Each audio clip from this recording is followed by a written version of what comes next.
welcome to the show. Glad to have you guys here on this Tuesday, April 25th, 2025.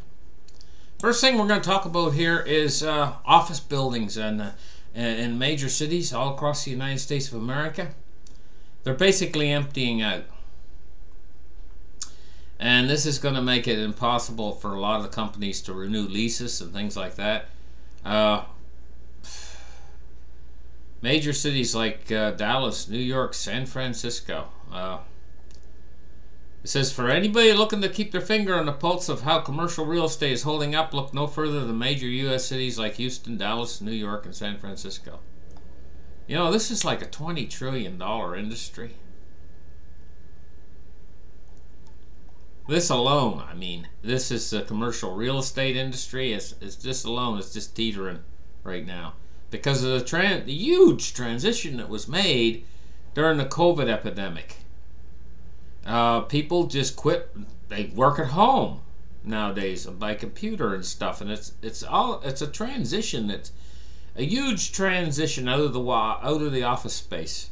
Mass droves of people. Now it's on. It's on. Biden officially announces his 2024 campaign. So there it is. It's on for the next presidential election. Also, in the news, we find Tucker Carlson has exited Fox. It says Tucker Carlson, one of the most popular Fox News primetime hosts. It says he is worth $500 million to the parent company.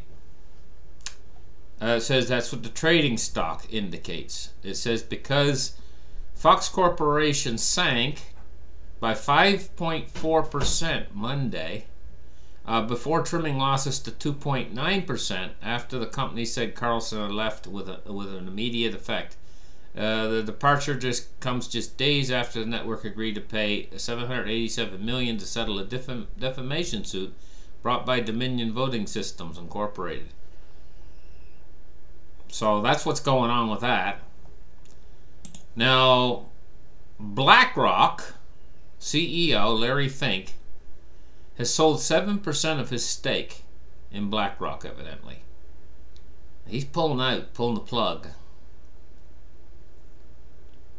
Yeah, well, listen, I've heard some things. A little bird's been chirping into my ear and saying a few things about BlackRock. You know, we're waiting for something big is coming. We know something big is coming. I mean, something big's going to collapse pretty soon because of the amount of liquidity being drained out of this Ponzi scheme. You just can't keep draining liquidity out and not expect something big to collapse. I mean, okay, we saw the Silicon Valley Bank crisis happen suddenly. Well, the next big shoe to drop is coming. We're waiting for it here on this channel. I don't know what it is yet.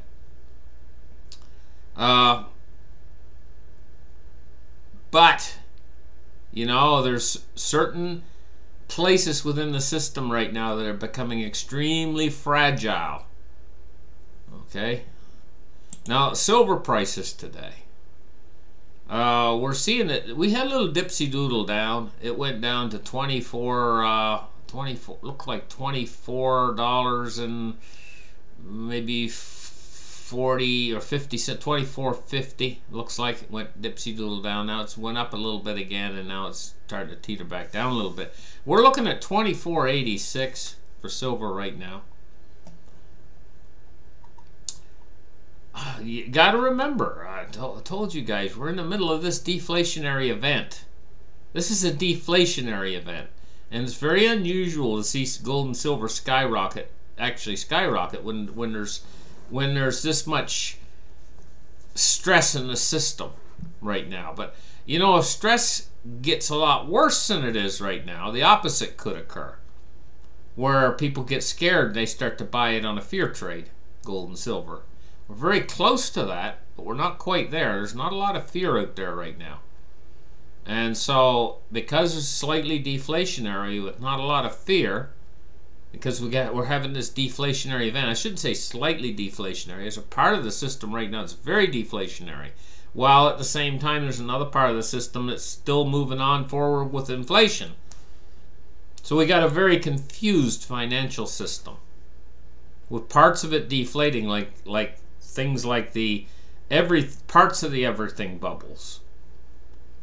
Commercial real estate's one, you know, and I'm kind of thinking to myself, hey, you gotta watch the junk bond market too. It could be on staggering ground. They're not gonna squeak about it unless it has a real rollover problem. And then, you know, I mean, there's so many aspects within the system right now that's on shaky ground. That's what we're watching for. The next shoe to drop in this crisis. And I know it's coming. I can just smell it. Let's take a look now at... do we do gold? Oh, just a second. I'm not sure. I can't remember if I did gold. I'm going to do gold right now. 1987 down $1.80. So now we're going to move on. We're going to take a look at cryptocurrencies. Cryptocurrencies, 27,372 for Bitcoin, and Ethereum's at 1823. And we're looking at 1,154 billions for the industry. So 1,154 billion for the entire industry. Bitcoin's doing rather well in this environment right now, as long as it can keep above $1 trillion for the industry. So we're at 1,154 billion. So we're well above $1 trillion. When it starts to get down below $1 trillion, that's when we start to see Bitcoin prices like under 20,000. Taking a look now at the Dow Jones, we're down 75 points on the day at 33,926. And taking a look at crude oil is at $77.93. It's down 83 cents on the day so far. We're going to take a look at bonds. Now we're seeing fall in yields today, and it's quite large. We're looking at 9.1 basis points on the 10-year, 3.42, and the U.S. 30-year is 3.66, and it's down 6.9 basis points. So on the long end today, we're seeing quite large moves.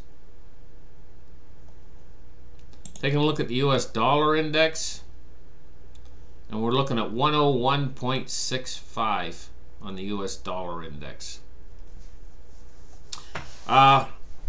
Seems like we're in a little bit of a lull. Chaos was coming fast and furious there for a few weeks, especially during the big banking crisis. Don't be fooled by this little calm before the storm that we're having right now. We've got immense problems coming up. It's going to dwarf the SVB, the Silicon Valley Bank crisis. And that was only a loan that they made to get things out of that with the window. They opened up the overnight banking window, and they recapitalized these banks with like $400 billion worth of liquidity. It smoothed that problem over a little bit. Things are trying right now to converge. That's what they're trying to do, and by working on the smaller banks, by moving things into the larger banking system, by consolidating things, they're trying to converge, and they're trying to move into these central bank digital currencies, which is probably coming pretty soon. And the reason for moving into these central bank digital currencies are the manipulation that we're seeing happening right now within the financial system is moving us toward the ability for them to say, well, we have to have this. We have to have these central bank digital currencies because of the things that's happening out there.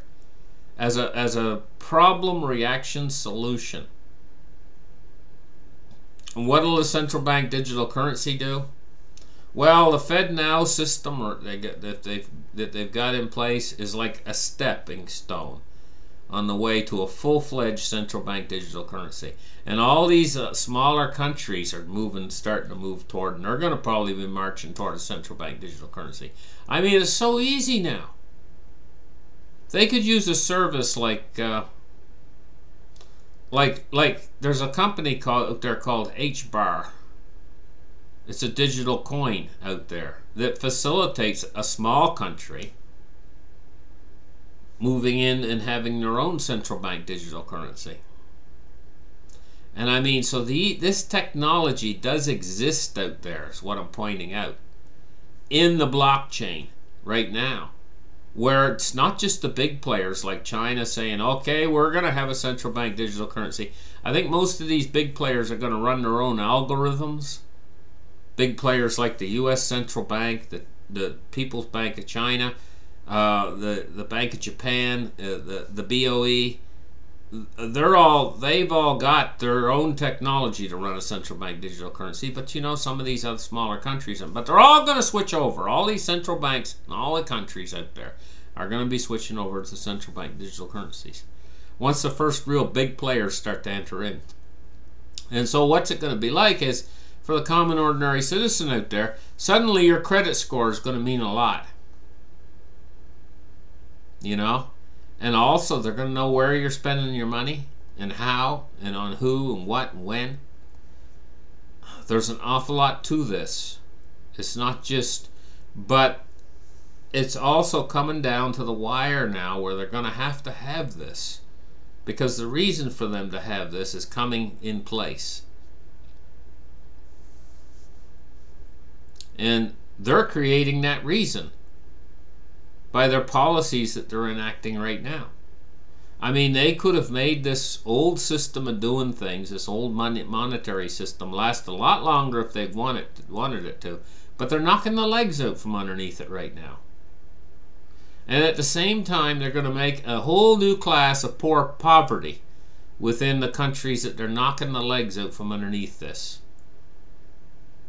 So homelessness is going to increase exponentially, and this is part of the reason why they're going to need the central bank digital currency, because suddenly maybe 100 million people are going to find themselves in a financial situation that they're not used to whatsoever as prices start to go up.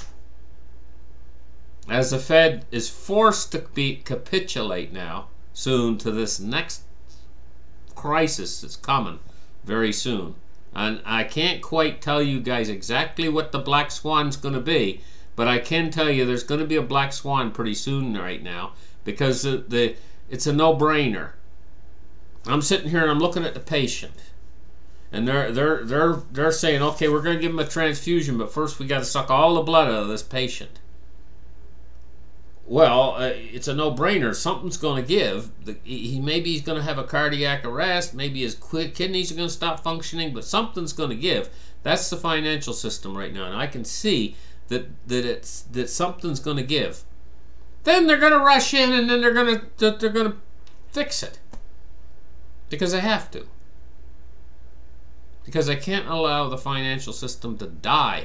And when I say die, I'm talking about the magnitude of the amount of leverage. If it deleverages suddenly the financial system, everyone goes bankrupt simultaneously. Yes, I know that's hard to believe, but what they've done is they've created an enormous worldwide global fiat Ponzi scheme where it's so highly leveraged. Since 2008 till now, they had a hard time stopping it in 2008 from melting down. Now it's like 4 times leveraged. And when they pull the moorings out and this thing deleverages, it's going to be very hard to stop it. But they're going to have to stop it because it's so over leveraged that for it to completely expunge and get rid of all that leverage, it basically destroys the system now at this point. So they can't let that happen. So for all these guys out there who say, oh, they should just let it fall, let it all collapse down to the ground, oh, the Fed's going to let it all collapse, well, they don't realize what that means. It means the system stopping, not functioning at all. So they have to, that's why I keep saying they have to fix it. They'll be forced to fix it. And when they fix it, it means the dollar dies. So they got only 2 choices here. Death of the dollar, and dollar hyperinflating, or let the system deleverage and the system will destroy the system itself because it'll just implode upon itself. And there's no middle ground. It's going to go in one of these two directions. And I'm saying that they're going to do like they've always done. They're just going to keep raising the debt ceiling is a perfect example. They're just going to keep going that way at the expense of the dollar until in the end the dollar just becomes... And in the last stages, because the dollar's on an exponential function, the final stages of an exponential function move a lot faster than the earlier stages. So the final demise of the dollar is going to be rather quick when it finally hits that inflection point. So, I mean, I understand that the dollar's lost 98% of its purchasing power from 1914 until now. And it's taken a long time. But the final little bit goes quick. And it puts everybody into poverty. You saw what happened in Venezuela.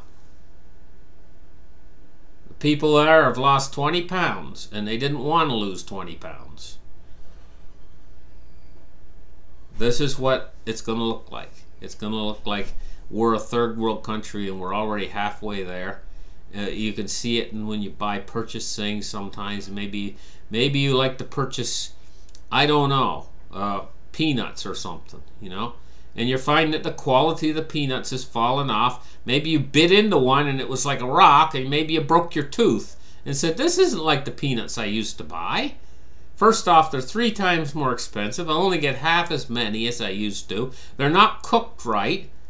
And there's hard ones in there that didn't used to be in there. And that's because they can't get good help. These companies and stuff, we're slowly but surely turning into a third world. The whole thing is going like into a banana republic right in front of our eyes. Catch you guys in the next show. Have a great day. Bye-bye.